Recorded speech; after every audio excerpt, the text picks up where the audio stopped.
Mtu ambaye miguu yake kwenye utelezi ni mtu wa kusitasita kupiga hatua fulani. Mtu wa kusitasita. Una hela sasa hivi ya kuanzisha biashara. Nianze, nitaanza kesho. Nianze, nitaanza kesho. Nianze, ngoja nikaombe ushauri kwa fulani. Nianze, ngoja nikaombe ushauri kwa huyu. Nianze, ngoja nikaanze kuombe ushauri kwa fulani. Unapenda kushauriwa kwenye kila kitu? Hiyo ni kusitasita. Hiyo miguu iko wapi? Kwa kama wewe huwa unasitasita hovyo kwenye kufanya maamuzi na kuyasimamia maamuzi ulionayo, dili na roho ya utelezi.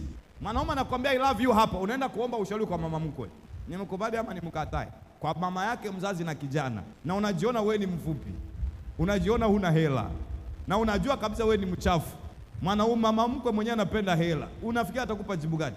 Atakwambia mbegu ya hivi kwetu hatuitaki. Si unanielewa vizuri? Unaweza chumbiwa na mwanaume hapa sasa, tena wasichana ndio wana hizi tabia sana. Hata kanisani, mwanaume anakuchumbia saa hizi, unaomba ushauri kwa wadada wote kanisani. Tena unaoenda kuwaomba ushauri ni warembo kukuzidi.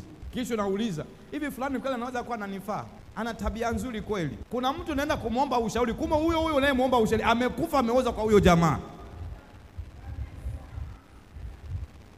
Na anajiuliza umefanya dawa gani, umefanya maombi gani mpaka amekuja kukutamkia? Maana yeye ashaomba maombi yote na sadaka za ukombozi ashatoa.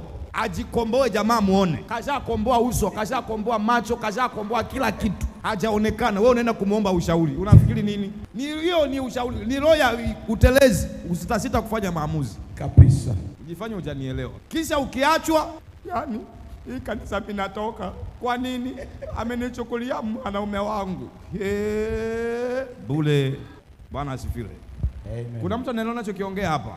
Yes. Ni kusitasita. Mtu mwenye roho ya kusitasita anaomba ushauri kwenye kila kitu. Hawezi kufanya maamuzi yeye akaendelea.